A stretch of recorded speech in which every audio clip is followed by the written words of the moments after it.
Let me tell you something that will change your life if you let it sink in. The richest people in the world are 75% entrepreneurs, 15% investors, 7% inheritors of wealth, 3% athletes, entertainers and artists, 0% employees who just earn a salary. So if you want to know how to manage your money like the 1%, you have to understand what those first four categories have in common. So let's think about it. Entrepreneurs own businesses. Investors own assets.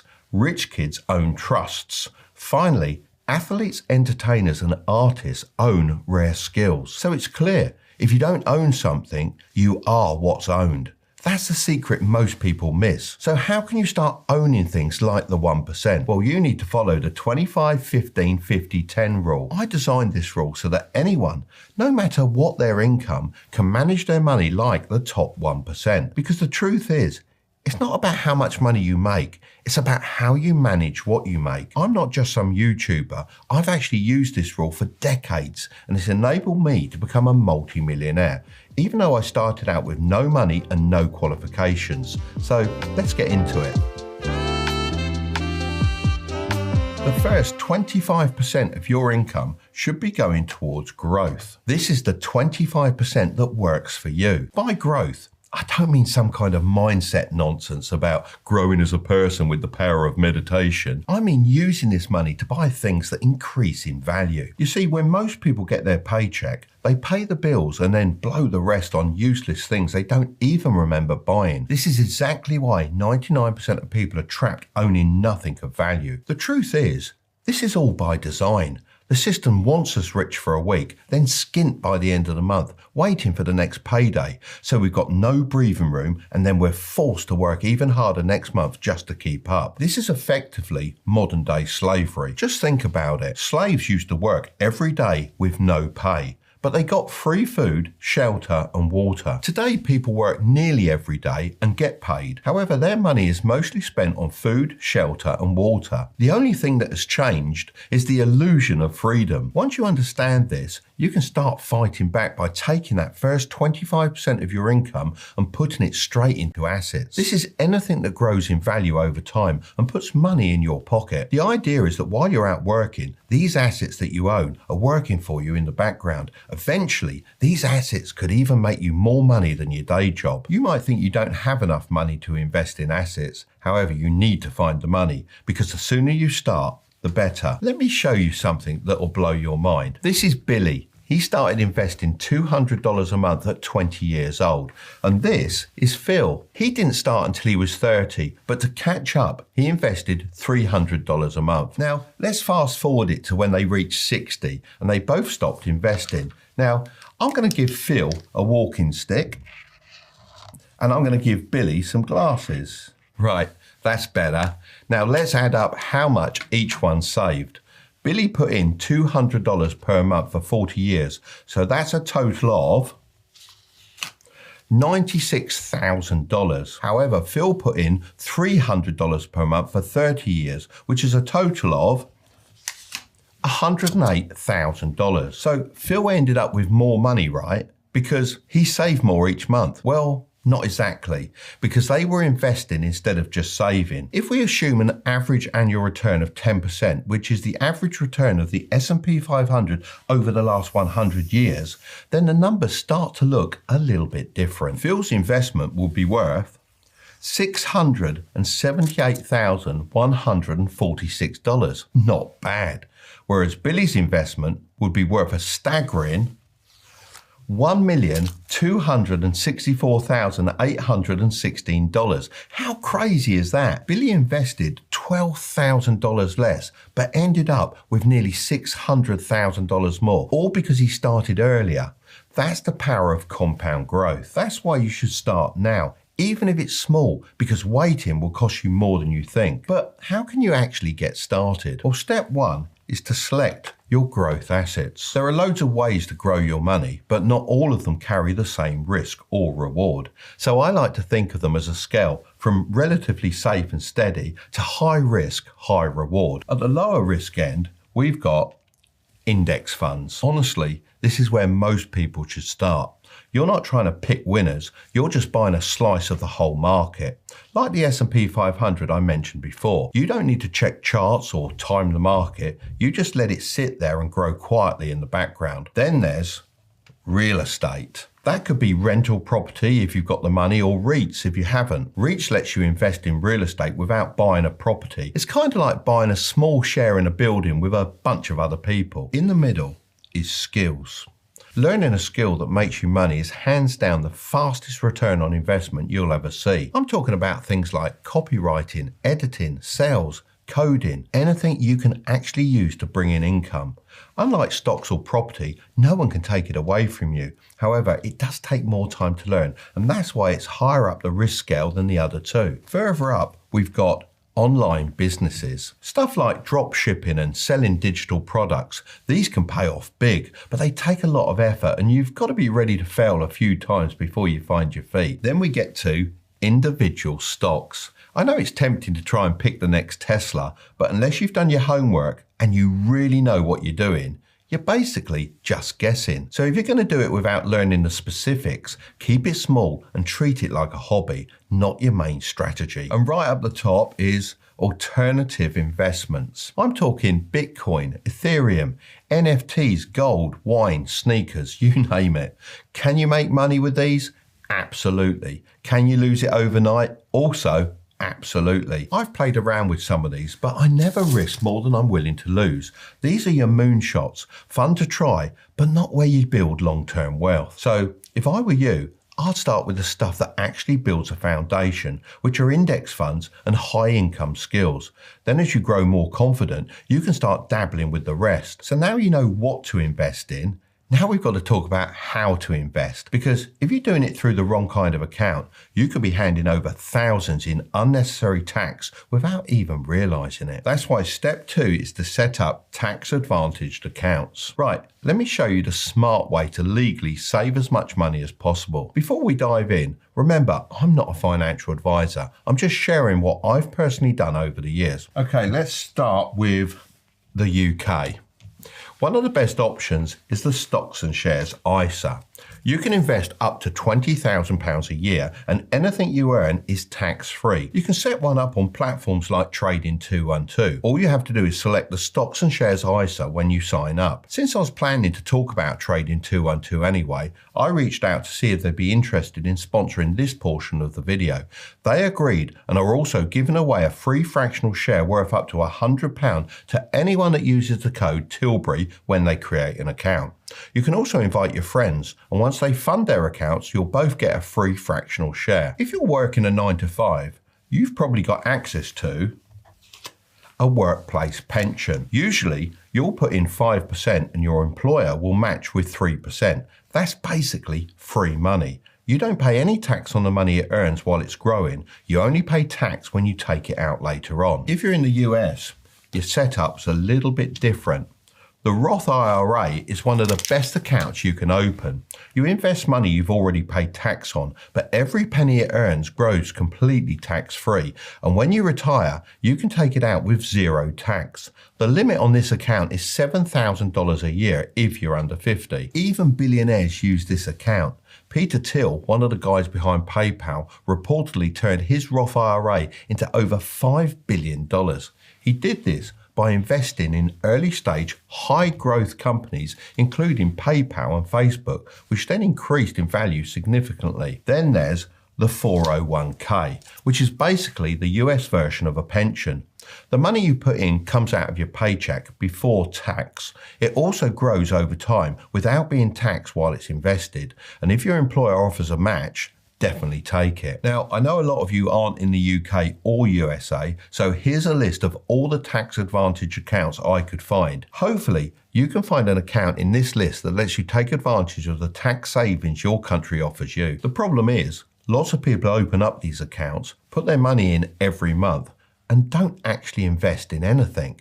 That brings us on to step 3, actually start investing. All right, so now you've picked your growth assets and you've set up your account, whether you're on Trading 212, Vanguard or something else, it's time to actually put your money to work. The best thing you can do is set up a monthly transfer that goes straight from your bank account into your investment platform. ideally on payday. That way, you never even see the money sitting in your account and get tempted to spend it. Once it lands, you don't need to mess about with charts or try to time the market. Just look for some index funds. One of the most popular methods is to build a free fund portfolio. The first fund is normally a US stock index fund, which basically invests in lots of US-based companies like Apple and Amazon, for example. The second fund is an international stock index fund, which is similar to the US-based one, but instead covers companies outside the US. And the final fund is something called a bond fund, which helps provide stability as they're generally less volatile than stocks and can help smooth out the ups and downs of the market. Let me show you how to set something like this up on Trading 212. If you haven't already signed up, then I'll leave a link in the description. If you've already signed up within the last 10 days, you can head over to the promo code section of Trading 212 and enter the code Tilbury to get a free fractional share worth up to £100. This is a nice boost to get you started with investing. Then go over to Pies and then click the plus icon. Now you can select whatever stocks you want to include in your pie. For our US stock market fund, let's search for the S&P 500. This Vanguard one should do nicely. If you're based in the US, then you can also pick the Vanguard Total Stock Market Index Fund, known as the VT-SAX. This fund is like owning a tiny piece of 500 of the biggest, most famous companies in America, like Apple, Amazon, and Coca-Cola. By the way, look out for the terms accumulation or distribution in the brackets. Personally, I always go with accumulation as it reinvests your dividends back into the stock automatically. Then let's go and search for our next one, which is our international fund. For this, let's select iShares MSCI World UCITS ETF with the ticker IWDA and tap Add to Pie. This fund is like having a collection of companies from all around the world. It includes big businesses in places like Europe, Japan, and Canada. Now for our bond fund. Let's search for iShares USD Treasury Bonds 7 to 10 years, UCITS ETF with the ticker IBTM and tap Add to Pie. This fund is like lending money to the US government. They promise to pay you back with a little extra, which helps you keep your money safe and steady, even if stocks go up and down. Right, now those are added, we can click the arrow to go to the next step. On this page, you can adjust the percentage allocation of your money to each fund. If you go with an aggressive approach, this involves investing more in stocks, which can grow faster, but can also go up and down a lot. For example, you might choose an investment mix where 90% of your money is in stocks and only 10% is in bonds. This setup has the potential for big returns, but also comes with sharp ups and downs in the short term. If you prefer slightly less risk, but still want a chance for high returns, then a slightly less aggressive approach might suit you better, with around 80% in stocks and 20% in bonds. Don't get put off by the terms aggressive, it's all down to your age. As a general rule of thumb, the older you are, the more bonds you should have. So let's make the S&P 500 60%, the iShares World Fund 30%, and the bond fund 10%, and click Next and then Auto Invest. This value projection is really awesome as it shows you how much money you could make based on historical averages. Of course, when you invest, you can get back less than you invested as investments can rise and fall, but it's still a great way to get an idea of how much you could make based on data-backed projections. Once your investing is automated, your job is simple. Stop fiddling and go and make more money. Because the truth is, the people who build wealth aren't the ones picking the fanciest stocks. They're the ones consistently putting in more over time. That means your focus should now be on increasing your income so you can increase your investments. This is where the skill building I talked about in step 1 really starts to come into play. If you haven't yet, learn something valuable. Do it as a side hustle. Bring in more cash, then feed it straight back into your investments.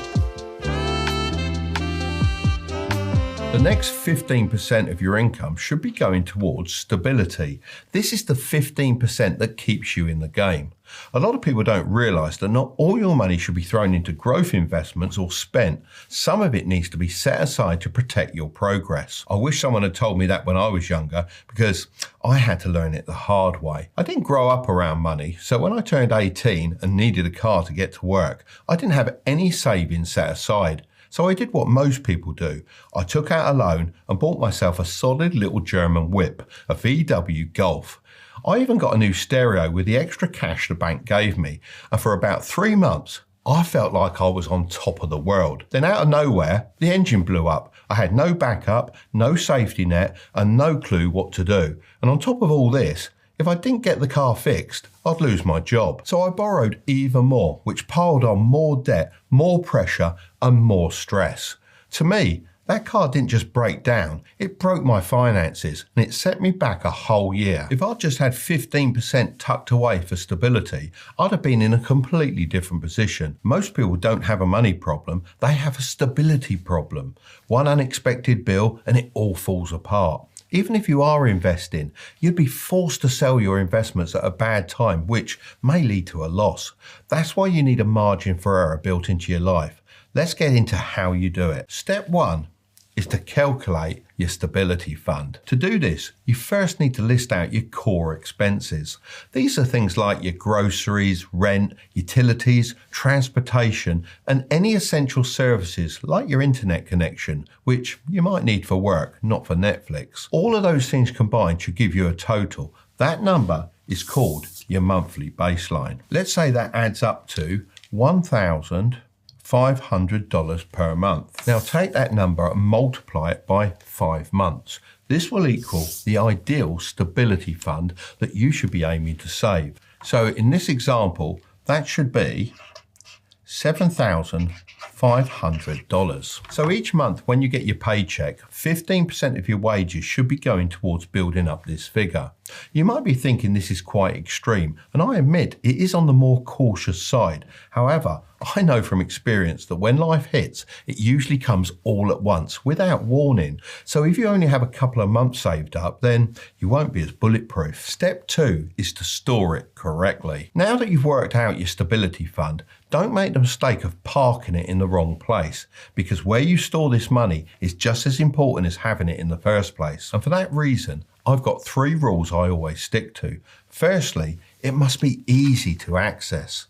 This money should be available within 24 hours max, so don't lock it up in some account that penalises you for withdrawing early, or won't let you touch it for 5 years in return for a bit more interest. I've seen people lose their jobs and still not be able to access their stability fund. That defeats the whole point. When things go wrong, you need speed, not some nonsense waiting period. Secondly, it must be zero risk.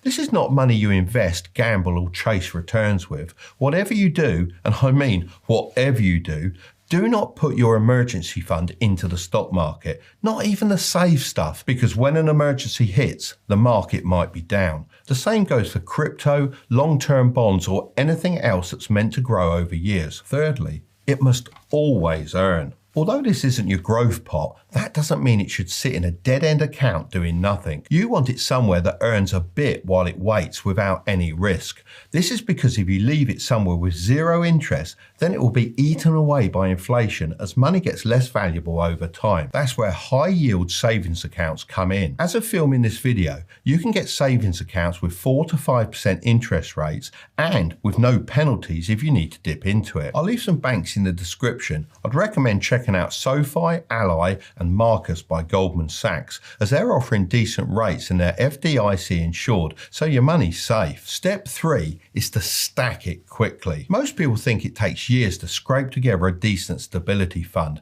but if you play it smart, it doesn't need to take anywhere near that long. When I was building up my savings, I used 3 tactics that stacked on top of each other. Using them all together helped me really accelerate how fast I could save. Tactic 1 is called the paycheck sweep. This is when you take 15% of your income the second it lands and move it straight into your emergency fund.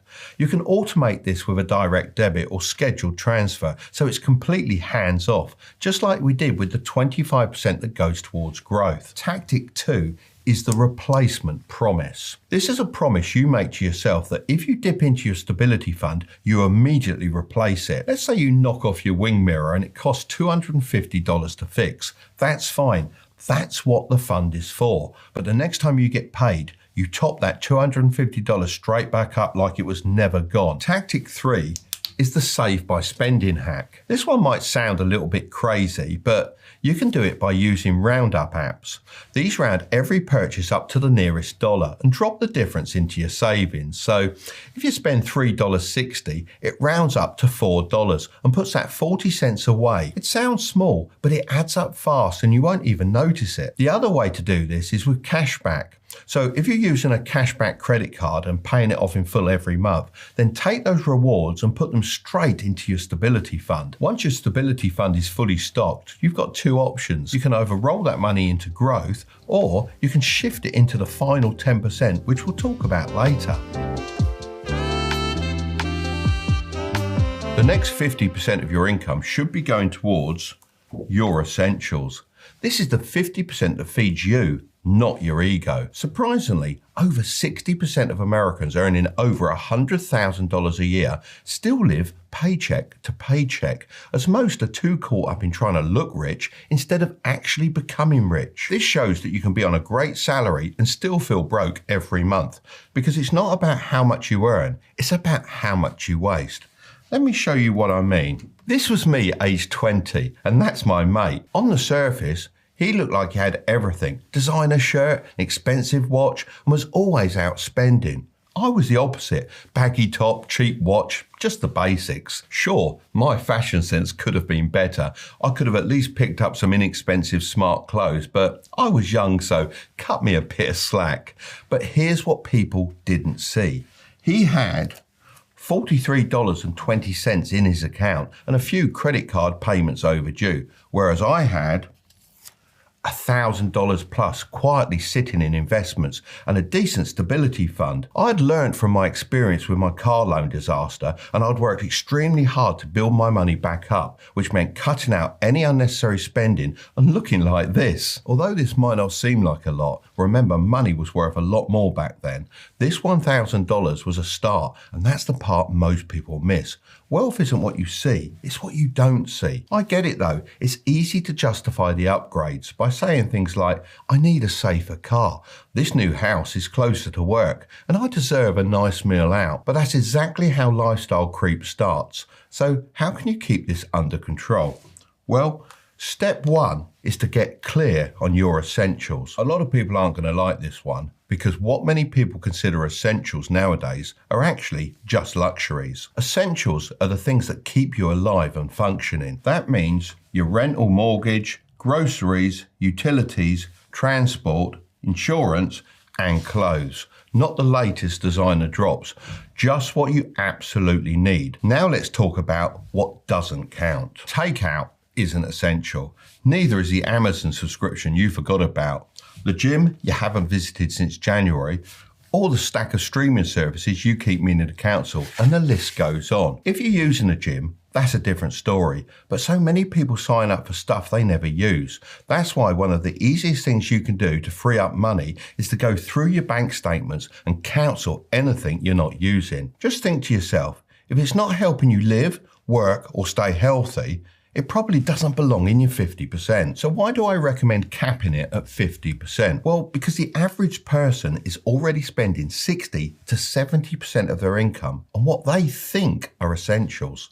So by locking in your lifestyle at 50%, it forces you to actually eliminate what you don't need. It also changes your mindset from wanting to spend more of what you earn to wanting to earn more and increase your income, which is always something you should be doing. Step two is to shrink the two key categories. So many people talk about cutting out the little expenses like Starbucks coffee. Honestly, I'm guilty of saying this myself. However, if you want to make the biggest impact, then you first need to focus on the two key categories. Let's start with housing. For most people, this is the biggest expense, but it doesn't have to grow with your income. Always renegotiate your rent when the lease is up. Most landlords would rather keep a tenant than go through the hassle of listing, cleaning, and showing the place again.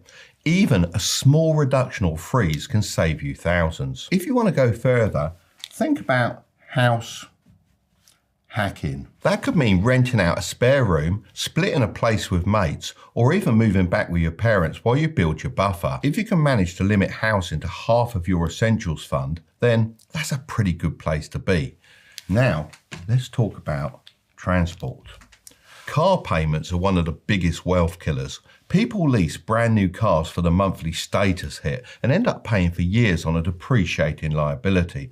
That's why I always recommend buying used, reliable cars that have seen the majority of their depreciation, at least until your income can support a nicer car. By that, I don't mean if you can just about afford it. It should be under half of your essentials fund. In walkable or city areas, you could even consider getting rid of the car entirely, as it can free up hundreds of dollars per month. Because it's not just the car payments you save, but also the insurance, maintenance and parking charges.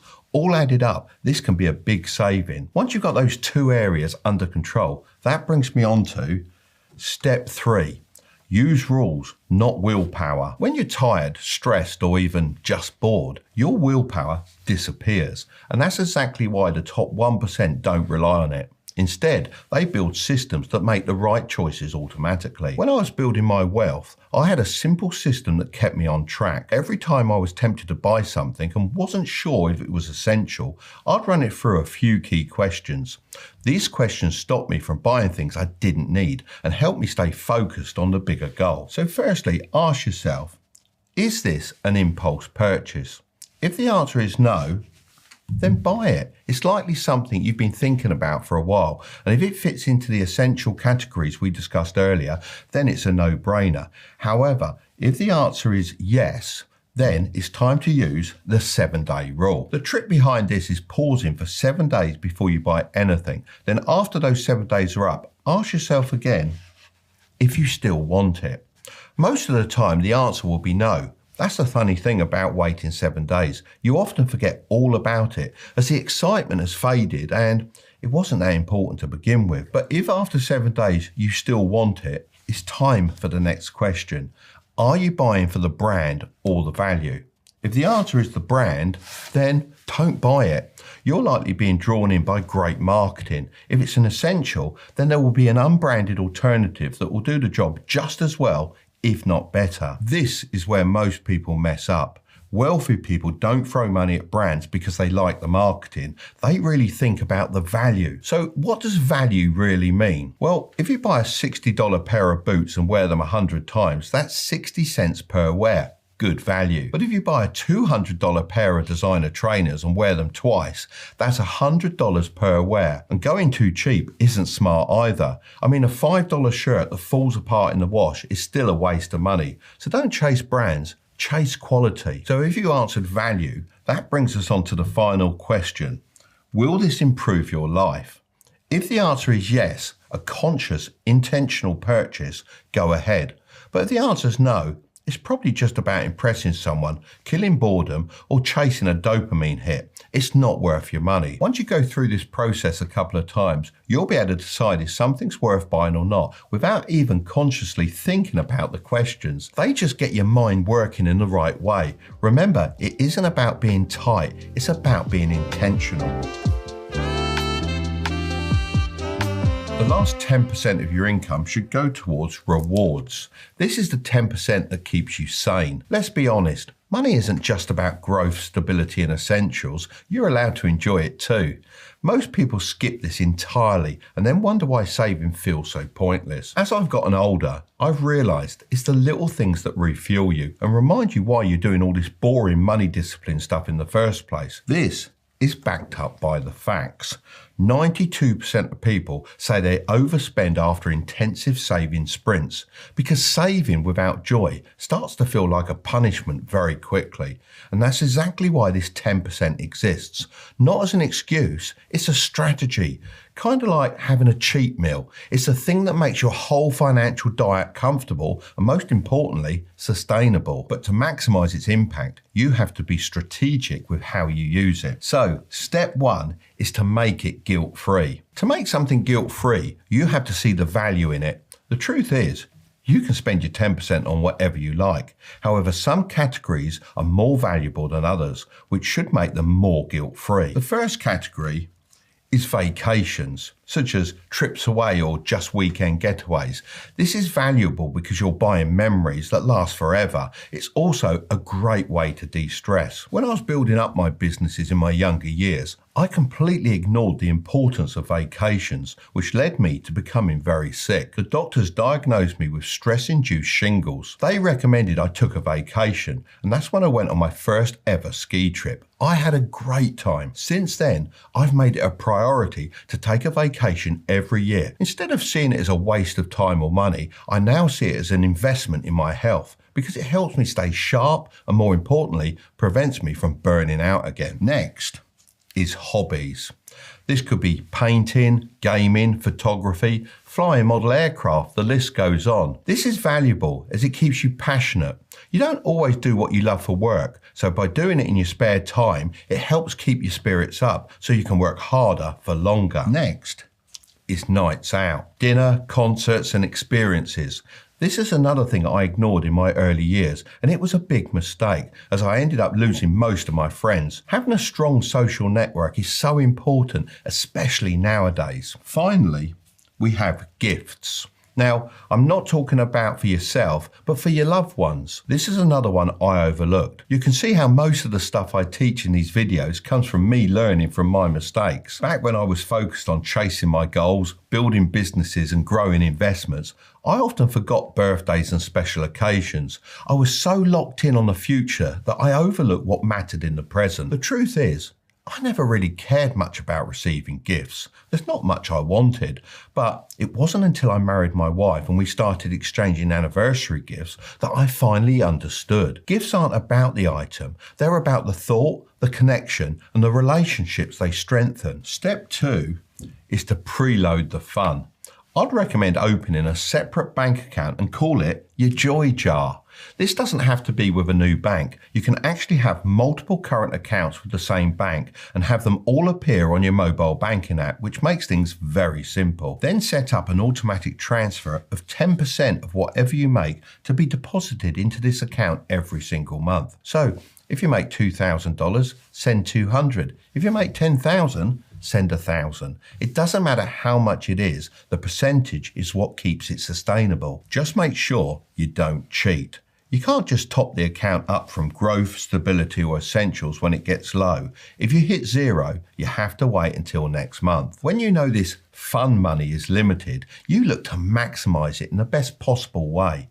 This is exactly how you protect your goals without feeling like you're missing out every time your friend suggests dinner or you pass something in a shop that you really love. Step 3 is to prioritize experiences. If you don't have a particularly large joy jar at the moment, please prioritize experiences above anything else. People always say to me in the comments, "What are you saving for? Bro's gonna die with all his money." And I get it. From the outside, it might look like I'm depriving myself, but I'm really not. I just spend differently to most people. I don't need a garage full of cars or shelves full of designer gear. That stuff might look rich, but it doesn't feel rich to me. My 10% goes on things I'll actually remember, such as a ski trip with my wife, a great day out at Universal Studios with my son, meeting you guys in New York, and a weekend away golfing with my mates. So, there you have it, the complete 25-15-50-10 rule. If you want to know how to make $10,000 as a student, then I'm going to leave that video right up there, but don't click on it just yet. Make sure to subscribe if you want to grow your wealth, okay? I'll see you over there.